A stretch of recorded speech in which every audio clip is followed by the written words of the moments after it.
What's up gamers, DreamcastGuy here, talking today about Nioh 2, because this morning they actually unveiled a special demo that was just randomly given out. If you were on the list, you got into this early alpha version of the game. It's about an hour-and-a-half long demo that includes a couple bosses, some special weapons, and a good taste of what the game will be like. Now, it actually took me about 2 hours to finish this, simply because I wanted to try and explore every single nook and cranny, and for the most part, I very much enjoyed my experience. But I do want to say that, at its heart, this does kind of just feel like DLC instead of a new game. Now let me start off by talking about one of the things that's perhaps the most peculiar, which is the difficulty being rebalanced. So I'm somebody who actually had a pretty big amount of trouble with the original Nioh, but a good amount. I like actually being killed by bosses and having some trouble and being forced to grind occasionally, and I felt like the original Nioh, it really managed to hit that stride. It managed to push you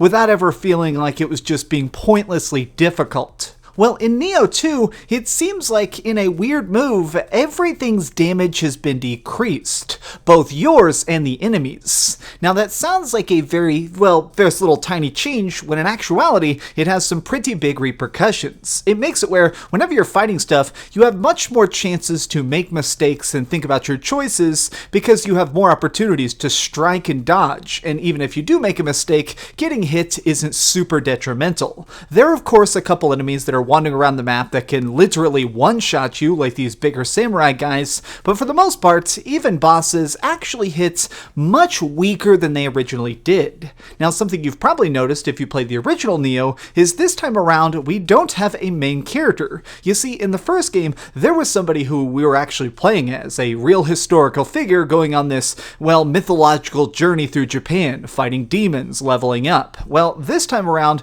we get a chance to create a custom character.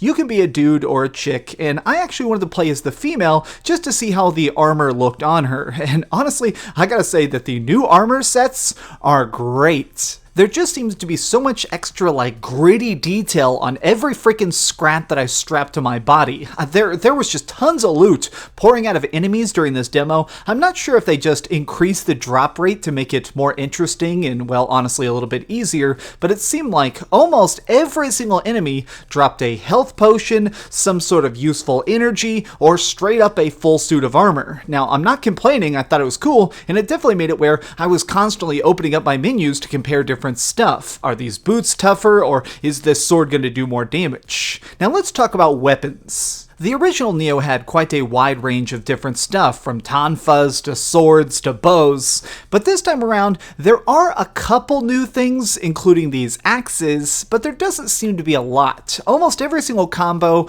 really works the same way it did in the original game. There's the same stances as they had in the original game, so you're sort of getting the same experience. The biggest new addition is now these special demon magic spells. Now, it seems like they're just attached to particular weapons, and by using them, every one of them does a different special effect. Like when I beat this one demon boss who does like a downward slam attack, when I got it, well, now I can use his weapon to also do a downward slam attack, which uses a demonic energy meter instead of your typical exhaustion. Because remember, when you're playing Nioh, there is like a stamina meter at the top, which they call ki. Whenever this gets reduced down to 0, you're actually stunned. So you have to be careful about when you run, when you dodge, when you roll, and when you block. So I like the fact that demon magic is a separate resource. It makes it where these abilities truly feel like magic, and I really wanted to bust them out when I was cornered by the really heavy-duty monsters, because then it really kind of gave me a chance to balance things out.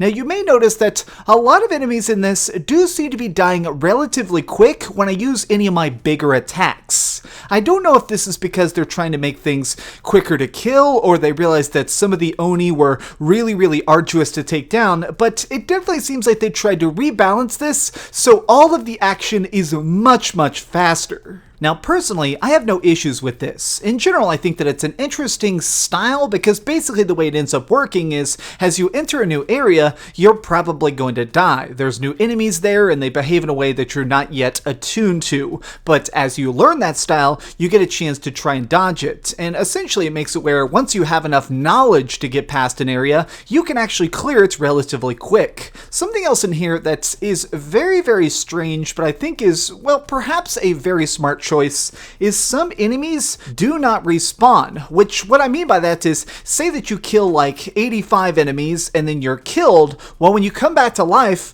in a typical Dark Souls style game like Sekiro or even Nioh, well, then typically all of the 85 would come back. You'd have to fight through the entire level again. Well, this time around, what they've actually changed is it seems like only 80% of things will respawn. So in this example, there would only be like 62 enemies instead of 80. And there's also some areas that are like demonically corrupted that when you clear out, none of the enemies respawn. So it really makes it a chance where if you go into a particularly dangerous situation, perhaps you'll be overwhelmed initially, but if you manage to survive the encounter, then it's permanently cleared out. You never have to deal with this deadlock situation a second time. Now, in general, I do think that this game is easier in a lot of different ways, but part of this is because, well, Nioh itself got easier. I played Nioh back at launch, the original version of it, and it did have some things that seemed tougher than later on when they patched it. Like, they actually made it where